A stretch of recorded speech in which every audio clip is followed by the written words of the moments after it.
Sir, ಇವತ್ತು ಅಶೋಕ್ ಅವರು, ರಾಮಚಂದ್ರೇಗೌಡರು, ಸುರೇಶ್ ಕುಮಾರ್ ಅವರೆಲ್ಲರೂ ಕೂಡ ನಾನು ಕರಸೇವಕ, ನನ್ನನ್ನು ಬಂಧನ ಮಾಡಿದ್ದ ಅಭಿಯಾನ ಶುರು ಮಾಡಿದ್ದಾರೆ. ಇವತ್ತು ಮುಂದುವರಿಸ್ತಿದ್ದಾರೆ. ನೋಡಿ, ನಾನು ಪದೇ ಪದೇ ಹೇಳ್ತಾ ಇದ್ದೀನಿ, ಮುಖ್ಯಮಂತ್ರಿಗಳೇ ಹೇಳ್ತಾ ಇದ್ದಾರೆ, ನಾವು ಇದನ್ನು ರಾಜಕೀಯಕ್ಕೋಸ್ಕರ ಇದನ್ನು ಉಪಯೋಗಿಸ್ತಕ್ಕಂಥ ಅಗತ್ಯ ಇಲ್ಲ.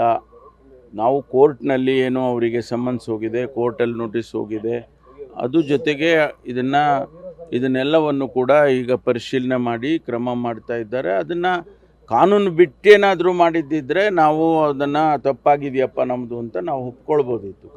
ಕಾನೂನು ಪ್ರಕಾರ ಮಾಡ್ತಾ ಇದ್ದರೂ ಕೂಡ ಅವರು ಇದನ್ನೇ ಒಂದು ರಾಜಕೀಯಕ್ಕೋಸ್ಕರ ಅದನ್ನು ಬಳಸ್ತಾ ಇದ್ದಾರೆ. ಅದು ಒಳ್ಳೆಯದಲ್ಲ. ಅದು ಹೌದು, ಡಿನ್ನರ್ ಮೀಟಿಂಗಿಗೆ ಹೋಗಿದ್ದೆ, ಊಟ ಮಾಡಿದೆ, ಬಂದೆ. ಸಹಜವಾಗಿ ರಾಜಕೀಯ ಚರ್ಚೆ ಆಗಿರುತ್ತೆ ಸರ್. ಮಾತಾಡ್ತೀವ್ರಿ, ನಾವು ಯಾರು ರಾಜಕೀಯದವ್ರು, ನಾವು ರಾಜಕೀಯ ಮಾತಾಡದೆ ಬೇರೆ ಇನ್ನೇನು ಮಾತಾಡೋದು? ಏನ್ ವಿಚಾರವಾಗಿ ಅದನ್ನೆಲ್ಲ ನಿಮಗೆ ಬಹಿರಂಗ ಪಡಿಸೋಕ್ಕಾಗತ್ತಾ?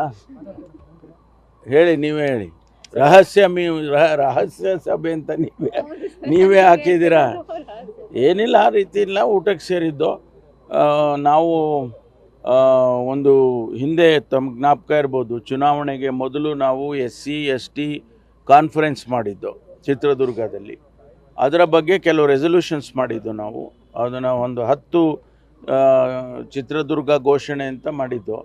ಅದನ್ನೆಲ್ಲ ಈಗ ಸರ್ಕಾರ ಬಂದಾಗ ನಾವು ಮಾಡ್ತೀವಿ ಅಂತ ಹೇಳಿ ನಾವು ರೆಸಲ್ಯೂಷನ್ಸ್ ಮಾಡಿದ್ದು.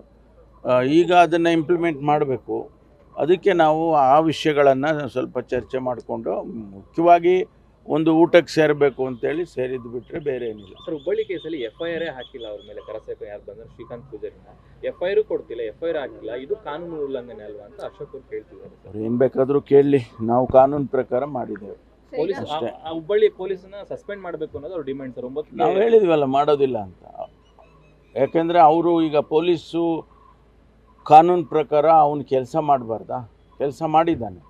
ಹಾಗಾಗಿ ಅವನನ್ನು ಸಸ್ಪೆಂಡ್ ಮಾಡಬೇಕು ಅಂದರೆ ಏನು ಅರ್ಥ ಇದೆ? ಕಾನೂನು ಅವನೇನಾದರೂ ಉಲ್ಲಂಘನೆ ಮಾಡಿದರೆ ಆಯ್ತಪ್ಪ ಸಸ್ಪೆಂಡ್ ಮಾಡೋಣ. ಅವ್ನ ಕೆಲಸ ಅವ್ನು ಮಾಡಿದ್ದಾನೆ, ಯಾಕೆ ಸಸ್ಪೆಂಡ್ ಮಾಡ್ತಾರೆ?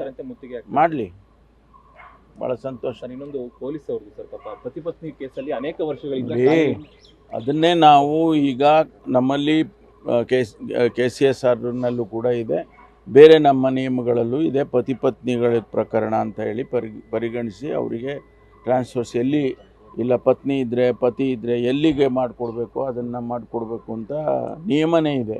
ಆ ನಿಯಮದ ಪ್ರಕಾರ ಮಾಡೋದಕ್ಕೆ ನಾನು DGPಗೆ ಸೂಚನೆ ಕೊಡ್ತೇನೆ. ಸರ್, ಆಮೇಲೆ ಬಾಬಾ ಬುಡಂಗಿರಿ ಕೇಸ್ನ ರೀಓಪನ್ ಮಾಡಿದ್ದೀರಾ ಅನ್ನುವಂಥ. ನಾವು ಯಾಕೆ ರೀಓಪನ್ ಮಾಡಬೇಕು? ಒಂದು ಪೊಲೀಸ್ ಸ್ಟೇಷನ್ನಲ್ಲಿರೋ ಕೇಸನ್ನು ಆ ಪೊಲೀಸ್ ಸ್ಟೇಷನ್ನಿನ ಅಧಿಕಾರಿ ಅದನ್ನು ಅವನು ಕ್ರಮ ತಗೊಳ್ಳೋದಕ್ಕೆ ಹೋದರೆ ಅದನ್ನು ರೀಓಪನ್ ಮಾಡಿದ್ದೀರಿ, ಅದು ಮಾಡಿದ್ದೀರಿ, ಇದು ಮಾಡಿದ್ದೀರಿ ಅಂದರೆ ಕೋರ್ಟ್ ಸೂಚನೆ ಕೊಟ್ಟಿದ್ರೂ ಕೇಳಬಾರ್ದಾ? ಕೋರ್ಟಿಗೂ ಬೆಲೆ ಇಲ್ಲ, ಕಾನೂನಿಗೂ ಬೆಲೆ ಇಲ್ಲ.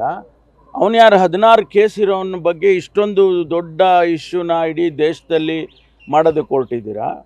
ಅವನು ಅಪರಾಧಿನ ಸಪೋರ್ಟ್ ಮಾಡ್ಕೊಂಡು ನೀವು ಮಾಡ್ತಿದ್ದೀರಾ. ಅವನು 9 ಕೇಸು ಇದರಲ್ಲಿ ಡ್ರಗ್ಸ್ನಲ್ಲಿ, ಇದು ಏನದು ಸಾರಾಯಿನೋ ಏನೋ, ಅದು ವೈನ್ಸಲ್ಲಿ, ಅದನ್ನು ಅವನು 9 ಕೇಸ್ ಇತ್ತು ಅವನ ಮೇಲೆ. ಬೇರೆ ಬೇರೆ ರೀತಿಯಲ್ಲಿ ಮಿಕ್ಕ ಕೇಸ್ 16 ಕೇಸ್ಗಳಿದ್ದೀನಿ.